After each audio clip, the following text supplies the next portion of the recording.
Buenos días, hermanos. Continuando con uno de los personajes bíblicos que nos dejaron muchas cualidades que deberíamos apropiar en nuestra vida de creyentes, vamos a continuar hablando de José de Arimatea.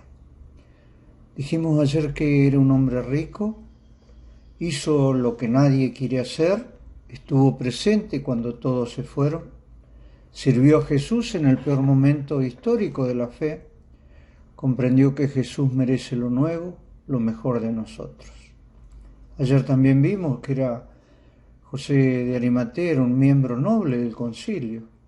Dijimos también que el concilio, Sanedrín, era una asamblea, un consejo de sabios o corte suprema del pueblo de Israel, que él era una persona importante dentro de ese concilio, que el Sanedrín funcionaba como un cuerpo judicial, no solamente para lo que era religioso, sino también para la parte civil, que regía también acciones civiles y penales, pero que sus poderes estaban limitados por las autoridades romanas. También dijimos que de donde provenía José, Arimatea, era una población de Judea que aproximadamente estaba a 30 kilómetros al norte, casi llegando a Samaria. Continuando hoy nuevamente, vamos a leer, ayer lo leímos, pero lo vamos a repasar. Marcos 15, 42 y 43 nos dice: cuando llegó la noche, porque era la preparación, es decir, la víspera del día de reposo, José de Arimatea, miembro noble del concilio, que también esperaba el reino de Dios, vino y entró osadamente a Pilato y pidió el cuerpo de Jesús. Lucas 23, 50 y 51. Había un varón llamado José de Arimatea, ciudad de Judea, el cual era miembro del concilio, varón bueno y justo, que también esperaba el reino de Dios, y no había consentido en el acuerdo ni en los hechos de ellos. En Juan 19, 38 y 39, después de todo esto, José de Arimatea, que era discípulo de Jesús, pero secretamente por miedo de los judíos, rogó a Pilato que le permitiese llevarse el cuerpo de Jesús, y Pilato se lo concedió. Entonces vino y se llevó el cuerpo de Jesús. También Nicodemo, el que antes había visitado a Jesús de noche, vino trayendo un compuesto de mirra y de áloes, como 100 libras. Acá vemos que esperaba el reino de Dios. Es un hecho que los israelitas contemporáneos de Jesús esperaban la consolación de Israel a través de la llegada del Mesías y su reino en Israel. Las profecías mesiánicas hablaban precisamente de una era dorada para Israel y para los que habitaban el mundo, los gentiles. Una época donde Israel y las naciones gozarían una paz y justicia duraderas. Un tiempo de refrigerio, de prosperidad que nunca se habrían visto. Es decir, una edad en donde Israel sería una nación segura, fértil, próspera, gloriosa y de mucha bendición para todos los pueblos de la tierra. Por eso aguardaban la llegada del Mesías. José de Arimatea tenía esperanza, y la esperanza no avergüenza. En estos tiempos actuales, uno de los problemas más graves de nuestra sociedad es la falta de esperanza. En Marcos 15, 43 pudimos leer: vino y entró osadamente a Pilato y pidió el cuerpo de Jesús. José pasó del miedo a la osadía. El suceso de la cruz fue para él lo que le dio la oportunidad para crecer y madurar. La cruz le dio a José el valor que nunca había tenido para identificarse como discípulo. Antes de la cruz era temeroso, después se convirtió en un discípulo valiente. Como creyentes, la existencia de la cruz debería ser una motivación para cambiar nuestras vidas, nuestros puntos de vista, nuestras actitudes, opiniones, nuestro ministerio, como le sucedió a José. José priorizó de una vez por todas sus convicciones por sobre los miedos. Podemos identificarnos tranquilamente con José. Muchas veces nuestros temores nos restan valentía para dar testimonio del Señor. José no volvió a tener miedo de que lo vieran trabajando como discípulos. A muchos de nosotros nos hace falta esta valentía, manifestar nuestra fe en Jesús, hacer público nuestro testimonio y amor por el Señor.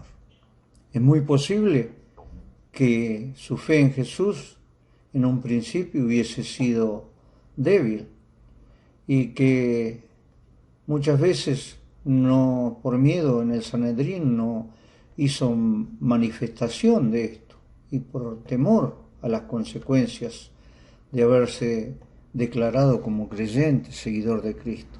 Lo cierto es que la cruz le quitó cualquier tipo de temor. Supo descubrir que el sacrificio de Jesús en la cruz le abría las puertas del cielo. Antes de la cruz era discípulo de Jesús con precauciones. Recordemos que en el Sanedrín habían amenazado con expulsar de la sinagoga a todos aquellos que aceptasen a Jesús como Mesías. La medida era muy fuerte para un creyente judío. Por otra parte, quizás pensaba que podía ayudar mejor a Jesús dentro del Sanedrín que dejando todas las cosas para seguirle públicamente, como lo hacían los apóstoles y otros discípulos como Lázaro o Simón el leproso. Al final José decidió por Jesús sin medias tintas, pasó del miedo a la osadía. Compró una sábana y se definió completa y claramente en su fe por su maestro. Por amor a él arriesgó honra, posición y dinero. Esta circunstancia podía llevarlo a la muerte o perder su posición privilegiada en la sociedad. Ahora, en el momento malo, cuando los demás han oído, no temen dar la cara por su Señor. Eso fue lo que hizo José. También leímos ahí en Lucas 26:50, era varón bueno. La palabra usada para un hombre bueno es ágatos, que describe aquello que es bueno en su carácter. Significa aquello que es moralmente honorable, que agrada a Dios y por tanto beneficioso en sus efectos. Al decir que era bueno destaca una virtud de carácter. Es la persona que tiene presente lo bueno en vez de lo malo. Ve las cosas con buenos ojos sin llegar a ser ingenuo. Ser bueno está relacionado con la lealtad. Esto nos da credibilidad. Ser reservados cuando alguien nos abre el corazón. Bueno es ser humilde. El carácter se desarrolla y si vamos a desarrollar algo, esto debe ser la humildad también en nuestra vida. En Lucas 26:50, como leímos que era varón bueno, también era justo. Justo es aquel que respeta plenamente los principios, es una persona legítima, que vive conforme a la verdad. En la actualidad, acá en la sociedad argentina, hay un alto grado de sensibilidad por justicia, y creo que en la redondez del mundo también es así. La justicia de los hombres falla continuamente. El clamor de todas las personas es por justicia. El principio de equidad también debe estar dentro del ámbito de la Iglesia. Actos de justicia también debe estar en nuestro hogar, colaborando en los quehaceres de la casa, hacer mi trabajo sin sobrecargar a otros, pagar un justo jornal si tengo empleados. Se trata de una justicia cotidiana, sencilla y práctica, en todos los ámbitos de nuestra vida. En casa, siendo equitativos con todos, en el trabajo y en todo el trato humano. No debemos abusar de la bondad de los otros. José era un hombre justo. Pudimos leer en Lucas 23:51, y no había consentido en el acuerdo ni en los hechos de ellos. Acá el 10º punto, no se dejó llevar por la aprobación de la mayoría. Él no estuvo de acuerdo con lo que había resuelto el concilio. Por ser bueno y justo no podía apoyar semejante injusticia. Comúnmente las personas siguen a la mayoría, votan como la mayoría, a pesar de lo que creen y piensan. Habrá momentos que por causa de nuestra fe tendremos que disentir cuando las decisiones de aquellos que nos rodean van en contra de la voluntad de nuestro Dios, pasando por alto sus mandatos. Podemos llegar a ser marginados o desechados. Lo importante es que el Señor sea glorificado. En Juan 19, 38 y 39, en distintos párrafos pudimos leer José de Arimatea, Pilato y también Nicodemo. José hizo mirar a los tres poderes hacia Jesús. José de Arimatea representaba el poder económico, Pilato el poder político y Nicodemo el poder religioso. Todos concurrieron a Jesús.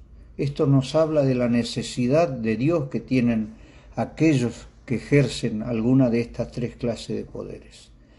También indica proféticamente que todos, un día, todos, por más autoridad que hayan tenido, se deberán postrar ante el Señor. Se doblegará el poder económico, el poder político y el poder religioso. Ellos no se pueden sostener por sí mismos. Sin Dios están perdidos y camino a la ruina.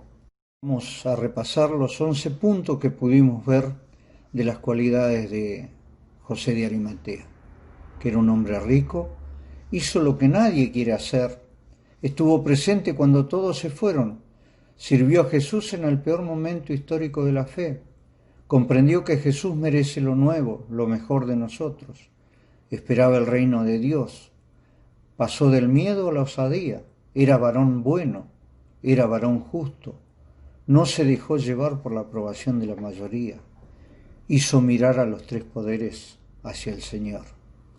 Así como José de Arimatea honró al Señor, que podamos decirle en esta mañana como nos habla en Apocalipsis 5, 10 al 14. Y nos has hecho para nuestro Dios reyes y sacerdotes, y reinaremos sobre la tierra. Y miré y oí la voz de muchos ángeles alrededor del trono, y de los seres vivientes, y de los ancianos, y su número era millones de millones, que decían a gran voz: el Cordero que fue inmolado es digno de tomar el poder, las riquezas, la sabiduría, la fortaleza, la honra, la gloria y la alabanza. Y a todo lo creado que está en el cielo y sobre la tierra y debajo de la tierra, y en el mar, y a todas las cosas que en ellos hay, oí decir: al que está sentado en el trono y al Cordero sea la alabanza, la honra, la gloria, el poder por los siglos de los siglos. Los 4 seres vivientes decían amén, y los 24 ancianos se postraron sobre sus rostros y adoraron al que vive por los siglos de los siglos. Que el Señor nos bendiga.